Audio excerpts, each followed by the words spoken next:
Hey everybody, and welcome to 4K X-ray. This video is not super technical, but it's going to have some tips and tricks to help you easily remember mass and kVp. First, think about radiation like coming out of this water hose. This water hose is your X-ray tube.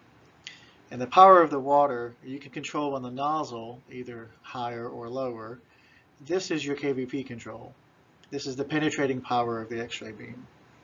The amount of water that you allow to come out of the hose, consider that your mass. It's how much water and how long that you allow it to come out, reaching its source. So think about this. If you want to clean some dirt off this car, you can either do it in two ways.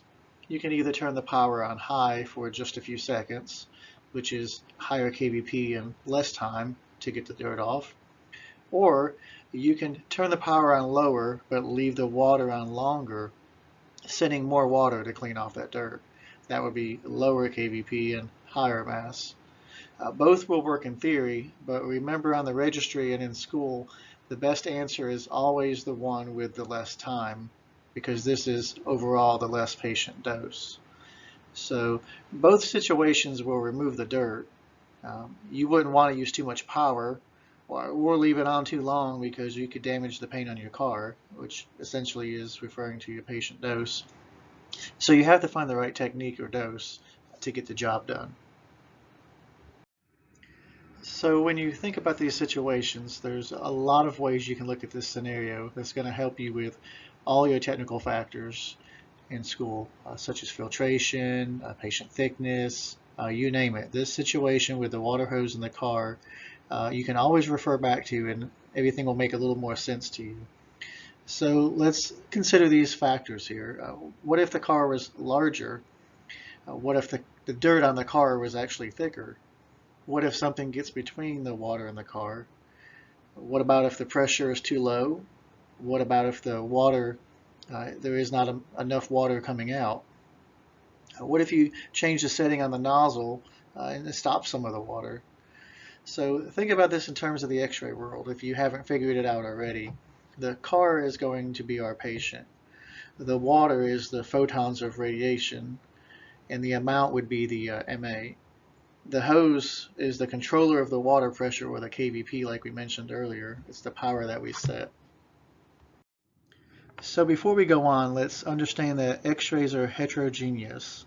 And the way I think about this is when I was younger and wanting to buy a car amplifier, I thought I was buying a 2,000 watt amp that was going to be using 2,000 watt of power every time the signal was sent from my radio to my subwoofers, which was not actually true. If you look here in the yellow, the max power here was 1,000 watts times 2, that equals to 2,000 watts. However, the RMS power was 230 watts times 2. So you may look at it as being false advertising, but it's really not. It's really 2,000 watts is the peak that it's going to hit. It's not going to hit at 2,000 watts every time. So if you think about this in the X-ray world, when you set your settings to, let's say, 75 kVp, some of those photons will come out at 75, power, 75 keV, but you're also going to have some that are lower, 55, 65. Some of those are going to die off before they reach the patient. So when you set a setting for 110 for a chest X-ray, not every single photon coming out is going to be at 110 keV. So this is very important as we proceed. It's really going to make a difference as we move on through this information. So let's first talk about mass and how this affects receptor exposure. Remember, receptor exposure is the overall density on the radiograph. It's the quantity, how many photons are making it to the IR. This is really going to help you as you proceed through school, understanding everything, if you can relate it back to that car and the water hose illustration. Mass is how much water is coming out of that hose. How many photons are coming out of the X-ray tube and for how long? Because mass is the milliamperage multiplied by the seconds, which is the time. The more time you have the water hose on, of course, the more water is going to come out. The larger the MA, the more photons that are being emitted. That is your quantity. The more photons that you're sending, if you remember it this way, the more water that you are sending to the car, And for the longer period of time, let's say you're using 5 seconds of time of water coming out, that's 5 seconds of time the water is on, making it have the ability to hit that car. 5 seconds of photons equals more photons reaching the IR than in 2 seconds, correct? So you can say the more water or the more photons set out, the more that's going to hit the IR, making the receptor exposure increased. More has reached it. So as mass is increased, receptor exposure is increased, and due to the more photons are hitting the IR. Remember, think of the water. The more time you have the water on, the more time is allowed for that water to hit the IR. As your time goes up, as your mass goes up, your density is going to go up, receptor exposure. So the opposite is also true. The less time you have the water on, the less amount of time where water can hit the car. This equals less photons being emitted and less photons reaching the IR. So when mass is decreased, receptor exposure decreases. Less water equals a less wet car, right? So think about it that way. It also affects patient dose. So think about this. How much water made it to the patient? If you have the water turned on for a longer period of time, you have more water hitting the patient, and that is your patient dose. So the longer the time, the more patient dose. So now let's talk about KVP and how this affects receptor exposure. Remember, KVP is your kilovoltage peak. It's the power. So going back to our car amplifier situation, one with a higher wattage, a 2000 watt amp, is definitely stronger than a 1500 watt amp. So you're raising the energy of the photons being emitted when you change the KVP. So like if you remember our illustration with the water pressure, adjusting it on that nozzle when you turn it up higher, you're sending out more powerful water pressure. So the higher the KVP, the more penetrating power that the X-ray beam will have. The intensity technically is stronger. So a few things happen when you raise the KVP. You have a stronger, more intense penetrating beam. Remember, the higher the pressure of the water being used. So let's say, for instance, you use 80 kVp. You have photons up to 80 keV being emitted, hitting the patient and making their way to the IR.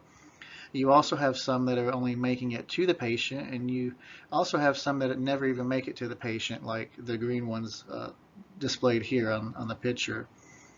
So how does KVP affect receptor exposure? Well, when you raise the KVP, you now have more powerful photons making it all the way through. For example, let's say a 50 keV photon is out with your technique, and it may die out before it even reaches a patient. A 65 keV photon may be absorbed into the body, while an 80 keV photon may make it all the way through the patient and hit the IR. So when KVP is increased, receptor exposure increases. Just like turning on higher water pressure. Some water will not make it to the car. It's going to fizzle out before it even gets there and hits the ground. Some may make it to the, halfway there. Some will go all the way there. Just depends on how powerful you set the pressure on that water. Same thing's happening when you set the KVP. Some is going to make it to the patient, some's going to make it all the way through the patient and hit the IR, and some's never even going to make it to the patient at all. So the opposite is true. When KVP is decreased, receptor exposure is going to decrease. So going back to our car situation again, if you turn the water pressure on lower, you have a lot of that water not making it to the patient any longer. So therefore, not enough water is going to even make it to your target. So if photons are less intense, they're never going to make it all the way through the patient. So now here's a question. What does this do for contrast?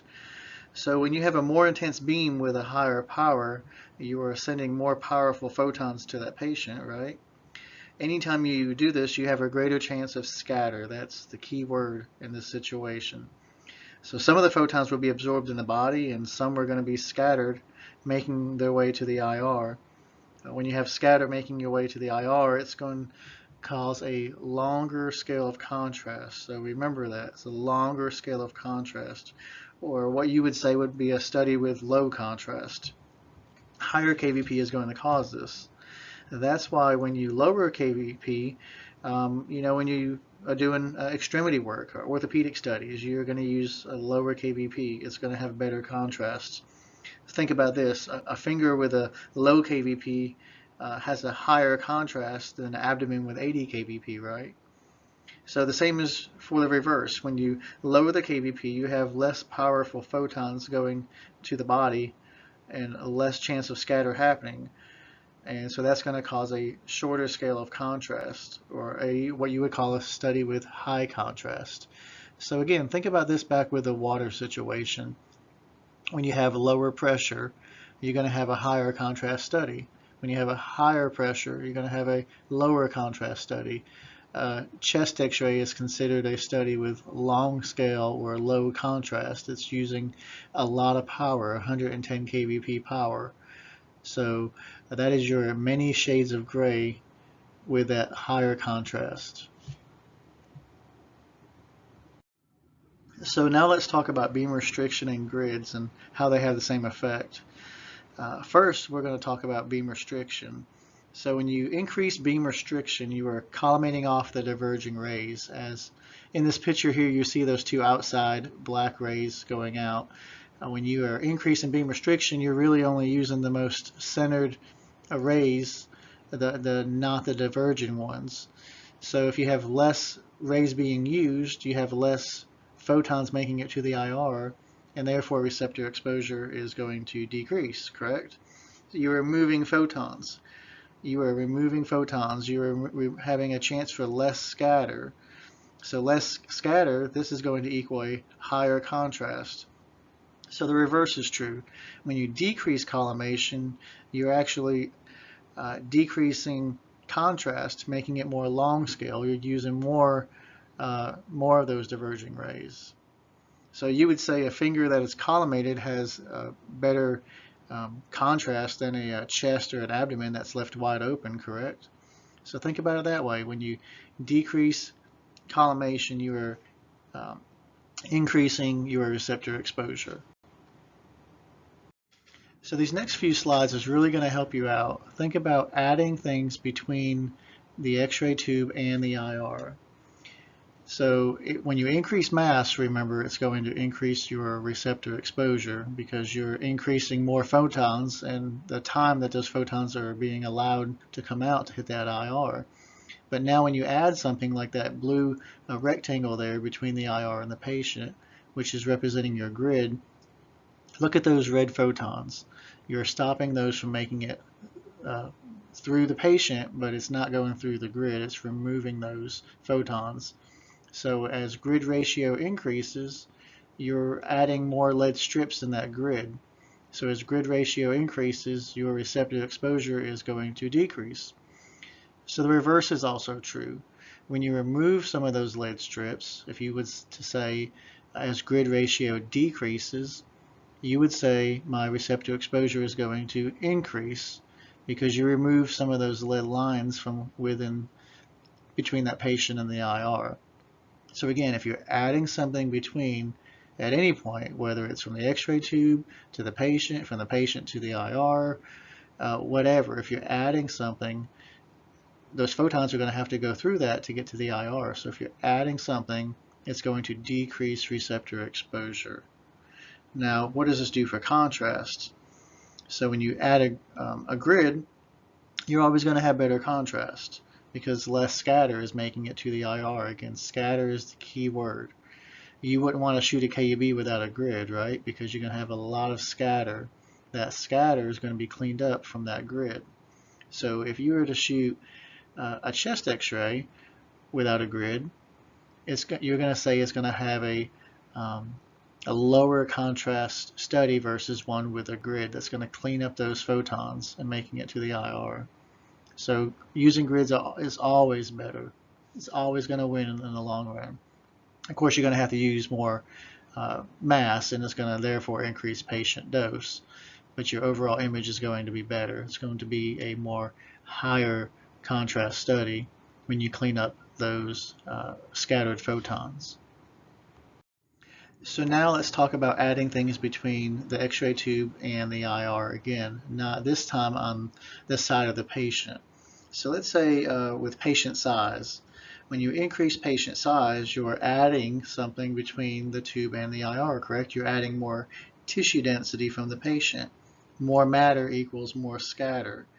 So if you have more matter, you have more matter where those photons are going to be absorbed in and not making it to the IR. So you could say as patient size increases, your receptor exposure is going to decrease because those photons never made it through the patient and got there as if it was a very skinny patient.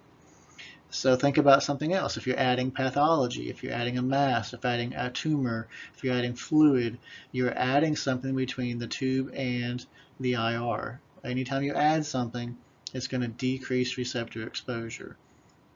So if the patient has a tumor, you can say that receptor exposure is going to be less than if they did not have a tumor. The same thing with destructive pathology. You're removing something from that patient, right? When you remove something from that patient, you have a greater chance for those photons to go through. So destructive pathology is always going to increase receptor exposure. So let's think about filtration. Filtration is a little tricky. So think about this. If you're adding a filter, you're adding something in between the tube and the IR, correct? Remember, you're adding something. Now this is a little different because it results in a higher average photon, which is really the same thing as increasing kVp. You're removing some of those low energy photons, making your overall average kVp to be higher. Let's say you have 350 keV photons coming out and you have a 10. You remove that 10. When you average those three out from 150, your average photon energy is going to be higher. This is the same thing as having a higher kVp. So remember this, you're adding something between your additive pathology, adding filtration, adding patient size, adding patient anything. It's going to cause your receptor exposure to go down, and you're going to cause more scatter. But again, remember you're adding these. So think about receptor exposure in any of these factors. If you add more mass, more tissue, more anything, and notice the black photons here and how some of them no longer make it to the IR because they've gotten stuck in the patient, being absorbed in the body. Less is going to make it to the IR. So increase in any of these factors will decrease receptor exposure. And likewise, when you decrease patient size, when you remove filtration, when you have destructive pathology, you're always going to have an increase in receptor exposure because you are removing something from between the X-ray tube and the IR. I cannot tell you how important this is for you to remember that. If you remove something, you have less for those photons to be absorbed or stuck or to be blocked. It's going to make it through. So going back to our car analogy here, this is going to help you out. If you add anything between the car and the source, less water is going to make it to that car, correct? The car is going to be less wet. It's going to have less water, less photons, less receptor exposure. If you increase patient size, pathology, all that, it's going to decrease receptor exposure. Less water is going to make it to the car. So again, you're adding something between the source, which is the X-ray tube, or in this case the water hose. You're adding that grid. You see that little blue square right there? You're adding a grid. It's stopping some of those photons from making it to the IR. That can be anything such as filtration. It can be a tumor, a cyst, more tissue density on the patient. It's always going to have less water hit that car when you add something between the source and the patient. It's really going to help you out.